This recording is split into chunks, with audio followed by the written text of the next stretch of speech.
1000 قابل انسان کے مر جانے سے اتنا نقصان نہیں ہوتا جتنا کہ ایک احمق کے صاحب اختیار ہونے سے ہوتا ہے۔ اگر تو بیکار پتھر ہے تو صاحب علم کے پاس بیٹھ، گوہر بن جائے گا۔ جبرائیل کی طاقت خوراک کی وجہ سے نہیں بلکہ اللہ تعالی کے دیدار کی وجہ سے ہے۔ تھوڑی دیر کے لیے قبرستان جا اور خاموشی سے بیٹھ اور ان بولنے والوں کی خاموشی کو دیکھ۔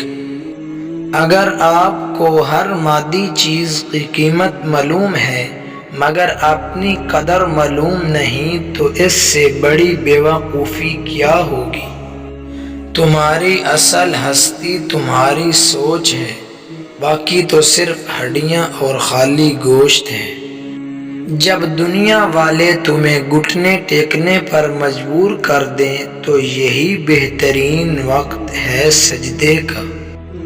پرسکون وہ ہے جس کو کم یا زیادہ کی فکر نہیں۔ چیزوں کے صحیح یا غلط ہونے کے علاوہ بھی ایک میدان ہے، میں آپ سے وہاں ملوں گا۔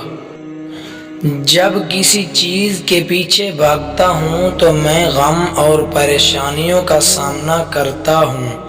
اگر میں اپنے صبر کی جگہ پر بیٹھوں تو مجھے جس چیز کی ضرورت ہے وہ میرے پاس خود آئے گی، کسی درد کے بغیر۔ ہمیشہ یاد رکھیں کہ آپ اپنے یقین سے زیادہ بہادر ہیں اور اپنے تصور سے 2 گنا خوبصورت ہیں۔ اداس دوست کے ساتھ دیر تک مت بیٹھو۔ جب آپ باغ میں جاتے ہیں تو کیا آپ جھاڑیوں کو دیکھتے ہیں؟ 5 حالتوں میں کبھی بھی خاموش نہ رہیں۔ جب کوئی کسی پر ظلم کر رہا ہو تو اس کو بازور بازو روکیں۔ اگر یہ نہ ہو سکے تو کم از کم اپنی زبان سے کچھ بول دیں لیکن خاموش نہ رہیں۔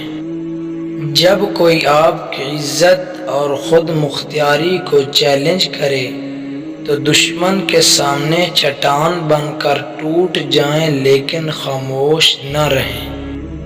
جب کوئی حق کی بات کر رہا ہو تو حق کے ساتھ کھڑے ہو جائیں اور باطل کا مقابلہ کریں لیکن خاموش نہ رہیں۔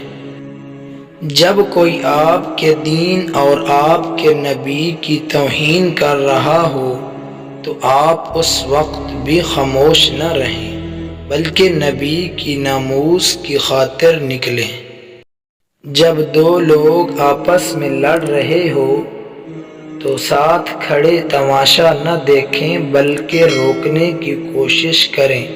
اس وقت آپ کی خاموشی کو آپ کی بیوقوفی سمجھا جائے گا۔